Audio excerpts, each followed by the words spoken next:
Hey YouTube, this is Dave Medic 1, and this is my review slash first impression of the K-Bar fin folder. I picked this up a little while ago. I'm starting to catch up on a lot of the knives I own and give my little take and review on these guys. I picked it up a while ago, pretty reasonably priced on Amazon. You look around, maybe you'll be able to find them. From what I understand, they are now discontinued. They have a new line of fins out, and this wasn't showcased in their catalog, so you may still be able to find them. First look at this. It is a steel construction, handles. It is a frame lock. The pocket clip is left and right, tip up or tip down carry, changeable. It does have the hole here, kind of like the Spyderco's, for ease of deployment. And it's been a pretty cool knife so far. I mean, I like it. It's got a drop point design. They do make it a partial serrated and in a tanto point also, which I'm not really too keen on tanto. That's why I went with this guy right here. The blade steel is Aus 8. And let me see here. The closed length is 4 1/8 inches, and the blade length itself is 2 7/8. So pretty decent cutting surface. In comparison to my hand, this is a size right here. Probably size wide. Probably it's about the size of a tenacious. Let's see what's going on here. Yeah, so there you go. There's a tenacious. It's a little smaller than tenacious by about a ½ an inch, so it's a smaller. I would say it would probably be a mid-size folder. Tenacious would probably top out on your mid-size range there. Anything bigger than a tenacious, I would consider a large folder. As far as weight-wise, this guy weighs quite a bit. It weighs in about 5 ounces, so.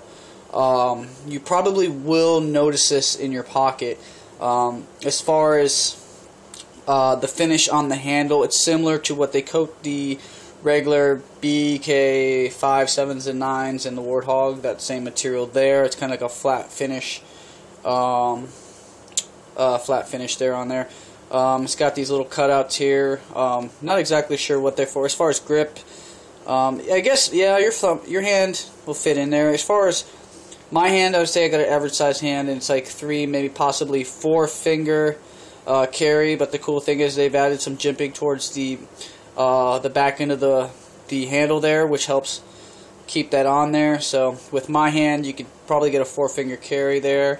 Jimping on the top, which also extends to the top of the handle here. So you got grip. Right here, you can choke up on it. They've got jimping leading all the way over to the access hole there, so you can. Problem is, as you can see there, when I grip here, part of my finger is actually starting to come on to the cutting surface. So I would probably not recommend choking down on this like that. I mean, maybe you could, like that. That's really awkward feeling to me. Maybe right here, but still, because this is angled towards the blade, there could be a risk of you sliding up in here and actually cutting yourself on it. This is not manufactured in the U.S. It's actually manufactured in Taiwan, so an overseas build there. As far as my overall likability, I do like this knife. I think it's really cool. I like this blade design. The drop point looks pretty cool. It fits good in the hands. I was able to come up. I was able to get this for around, I believe, $30 shipped. I've seen it some places from like around 45 or so. I don't know how much of a collector's item this is going to be. It is discontinued. So, but the new one, the new fin series the blades aren't as wide as this. They look more like your traditional folders. The Komodo's kind of got its own thing going on, so that's cool. At least that's one of the new ones that came out that have its own thing going on. That doesn't really look. It's kind of like a sheep's foot design, so that's pretty cool, and it doesn't really resemble too much of your common day folders you do see out there. As far as the width of this blade is probably just under an inch and a half. So I'd say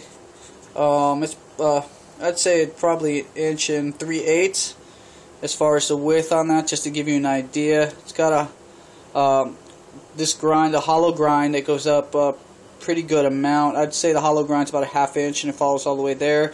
It's got a false bevel on the top there, so as far as piercing capabilities, I'm sure it'd be pretty cool. And as you can see, the thickness is not too bad. This is going to be a pretty sturdy knife, even at the tip. I don't think you're going to have any issues chipping the tip, as long as you're not an idiot and use it for a pry bar or too lazy to go get the right tool for that job that you're doing. So all in all, I'd say the K-Bar Finn's pretty nice knife. It's definitely a nice addition to my collection. I like it. I really dig K-Bars, and this is one of the folders I was considering getting. I was also considering the K-Bar Warthog folder also, but it looked a little funny. I didn't really like the shape as much as I do this fin, so I went ahead. It was between this and that K-Bar, the K-Bar Warthog, and I went with this, and I'm glad I did. So that is my review on this knife here. If you like the review, cool, comment below. If there's something that I could do, some information I could add, anything I could do to make my reviews a little better, comment below. I appreciate all input there. And, you know, if you like my videos, subscribe. I'd appreciate it. So, you guys have a good day, and be safe out there. Peace.